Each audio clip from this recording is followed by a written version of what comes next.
what you're looking for. It's me, the old me. It's a style.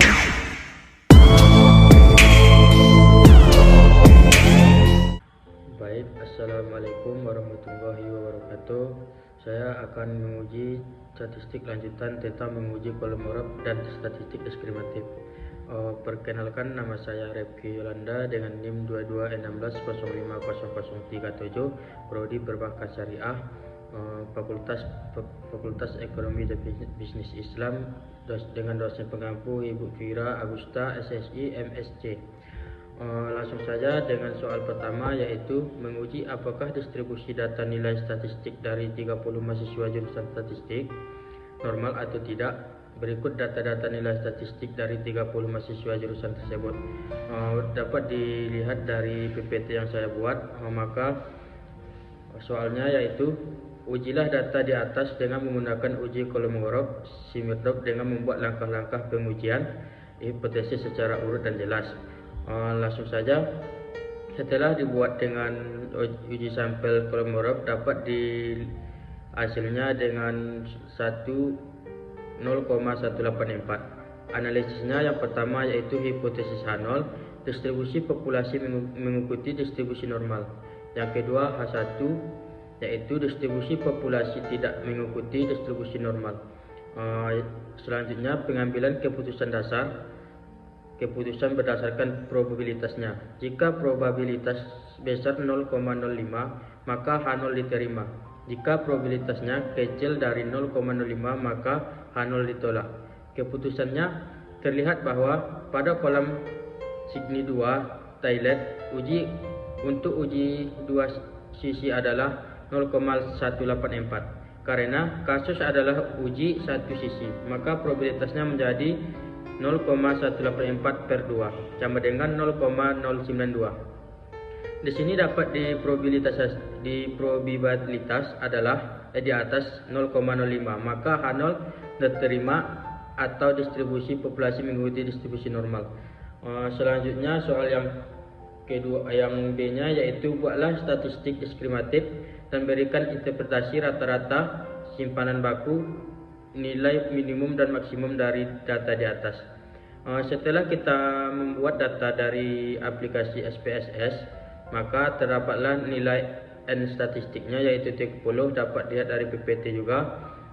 Interpretasinya yaitu rata-rata atau mean-nya yaitu 73,1893. Jadi rata-rata dari 30 nilai M statistik mahasiswa jurusan statistik adalah 73,1893. Ini berarti bahwa nilai rata-rata dari semua prestasi dalam sampel adalah 73,893. Interpretasi simpanan bakunya yaitu menunjukkan data tersebar rata-rata 1,86654 dan di bawah rata-rata. Hal ini berarti bahwa sebagian besar berada dalam rentang 71,3228 hingga 75,0559. Data kemungkinan distribusi secara normal dengan variabel yang cukup besar. Interpretasi nilai minimumnya yaitu 50. Jika ini berarti bahwa tidak ada statistik yang dalam sampel yang memiliki nilai lebih kecil dari 50. Nilai maksimumnya sama dengan yaitu 86,67. Berarti tidak ada nilai statistik dalam sampel yang memiliki nilai tersebut. Selanjutnya soal nomor 2, yaitu PT Maju Mundur Informatika beberapa bulan ke depan akan mengencarkan mengadakan promosi sebuah aksesoris komputer di berbagai daerah dengan membuka stand di berbagai daerah berikut. Data-data mengenai penjualan, biaya promosi, dan luas stand yang akan dikeluarkan di 15 daerah yang dapat dilihat dari tabel juga yang di PPT-nya, yaitu yang pertama daerah Yogyakarta, Tangerang, Bandung, Semarang, Padang, Surabaya, Medan, Bekasi, Malang, Papua, Palembang, Bogor, Jakarta, dan Solo. Soalnya yaitu tentukan korelasi antara penjual Y dan promosi X1 atau singkatan RYX1 dan korelasi antara penjual Y dengan stand X2 atau singkatan XY serta berikutnya. Setelah melakukan Hasilnya yang terdapat pada SPSS juga penjualan yaitu 1, promosi 0,893 dan stand 0,91. Interpretasinya yang pertama itu korelasi Y dengan X1. Dari hasil perhitungan dapat angka korelasi antara penjual dengan promosi yang dihitung dengan koefisien korelasi adalah 0,898. Dengan artian hubungan kedua variabel tersebut sangat kuat. Korelasi positif menunjukkan bahwa hubungan antara penjual dengan promosi, artinya semakin besar jumlah promosi PT Maju Mundur Informatika akan membuat jumlah penjualan cenderung akan meningkat. Yang kedua, korelasi Y dengan X2. Dari hasil perhitungan didapatkan angka korelasi antara penjual dengan stand yang dihitung dengan koefisien korelasi adalah sebesar 0,901. Dengan artian hubungan kedua variabel tersebut sangat kuat.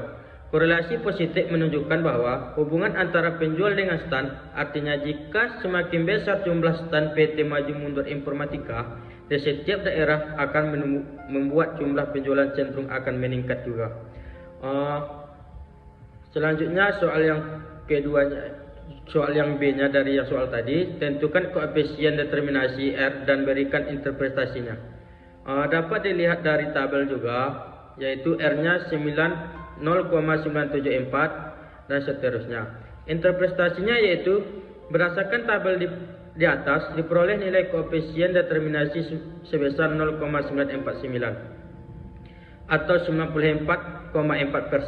Jadi tingkat stand dan promosi mempengaruhi tingkat penjualan pada PT Maju Mundur Informatika sebesar 94,49 dan sisanya 5,1% dipengaruhi oleh variabel lain.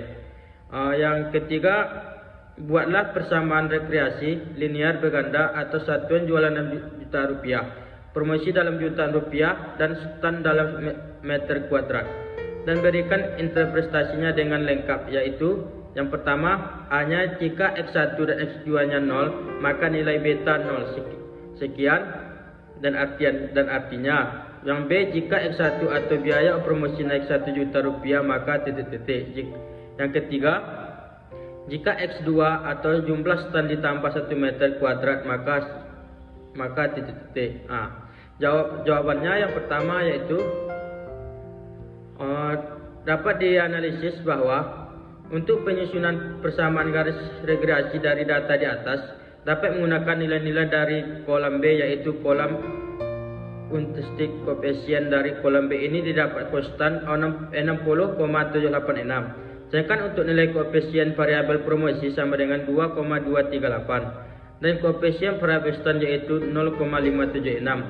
Sehingga dapat disimpulkan persamaan garis regresi seperti Y sama dengan A tambah beta 1 kali X1 tambah beta 2 kali X2. Y nya sama dengan 60,786 tambah 2,238 kali 1 tambah 0,576 kali 2. Setelah dihitung dan membuatkan bentuk variasinya yang dapat diinterpretasikan bahwa jika X1 dan X2 nya 0 maka nilai beta 0 sekian, artinya jika nilai beta 0 adalah 60,78, ini berarti bahwa jika tidak ada promosi dan stand X1 dan X2 0, penjualan yang diprediksikan adalah 60,786 juta rupiah. Soal yang kedua tadi, jika X atau biaya promosi naik 1 juta rupiah maka nilai beta 1 adalah 2,238. Ini berarti bahwa setiap kenaikan 1 juta rupiah dalam biaya promosi X akan meningkatkan penjualan yang diprediksi sebesar 2,38 juta rupiah. Yang ketiga yaitu jika X atau jumlah stand ditambah 1 meter kuadrat maka nilai beta 2 adalah 576. Ini berarti bahwa setiap kenaikan 1 meter kuadrat dalam stand kali 2 akan meningkatkan penjualan yang diprediksikan sebesar 576 juta rupiah dengan asumsi biaya promosi X1 tetap konstan. Baik, jadi predikasinya banyak penjualan jika biaya promosi 45 juta rupiah dan luas stand 150 meter kuadrat. Jawabnya setelah kita bikin tadi soal yang sebelum-sebelumnya kan, maka penjualannya sama dengan kayak rumusan tadi. A nya itu 60,786 tambah 2,238 kali 45 tambah 576 kali 150. Penjualannya sama dengan 60,78 sama dengan tambah 100,710 tambah 86.400. Penjualannya berjumlah 247.896 juta rupiah. Interpretasinya yaitu jika biaya promosi 46 juta rupiah dan luas stand 150 meter kuadrat, maka penjualan yang diprediksikan adalah 247.856.000 rupiah. Sekian, terima kasih. Assalamualaikum warahmatullahi wabarakatuh.